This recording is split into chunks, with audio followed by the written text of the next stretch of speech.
একদমই সত্যি কথা। হ্যালো এভরিওয়ান, আবার একটা নতুন ব্লগে সবাইকে ওয়েলকাম। সকালে ব্রেকফাস্টে ছিল ঘিয়ে ভাজা পরোটা, তেল ছাড়া ঘুগনি আর ডিমের পোচ। তারপরে বরমশাই বাজারে চলে গেছে।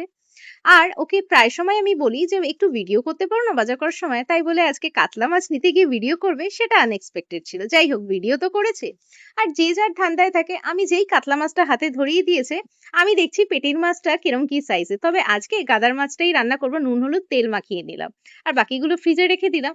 আর এইদিকে তোমার হচ্ছে কলমি শাক এনেছে, সেটাকেও ভালো করে ধুয়ে পরিষ্কার করে এই দেখো রান্না করতে বসিয়ে দিয়েছি। একটুখানি কালো জিরে ফোড়ন দিয়ে, রসুন দিয়ে, কাঁচা লঙ্কা দিয়ে। ওই যেই ঝোলটা আমি করে থাকি। আর এইদিকে ফ্রুটসও কেটে দিলাম, বরকেও দিয়ে দিলাম, আমিও খেয়ে নিলাম। আবারও এই যে কাঁকরোল ভেজে নিলাম, এইদিকে ভাতও বসিয়ে দিয়েছি। আর তারপরে একটু নুন হলুদ দিয়ে বেগুন ভেজে নেবো। তারপরে মাছও ভেজে নেবো। মাছের ঝোল করবো আজকে বেগুন দিয়ে। তারপরে গন্ধরাজ লেবুটা কেটে নিচ্ছি, কেন? মাছের ঝোলের সাথে এটা তো মাছ। তারপরে একটু রসুন, আদা, কাঁচা লঙ্কা, টমেটো আর গোটা ধনেকে বেটে নিতে হবে।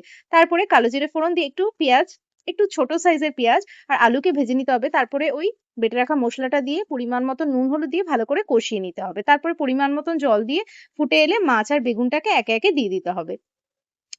না, না, তারপরে হবে না। তারপরে ধনেপাতা কুচি আর একটা ভাজা মসলা দিলেই তবেই মাছের ঝোলটা কিন্তু টেস্টি হবে। চলো, দুপুরের মেনু তো রেডি, দেখেই নিয়েছো আগে। সঙ্গে গন্ধরাজ লেবু আর টক দই আছে।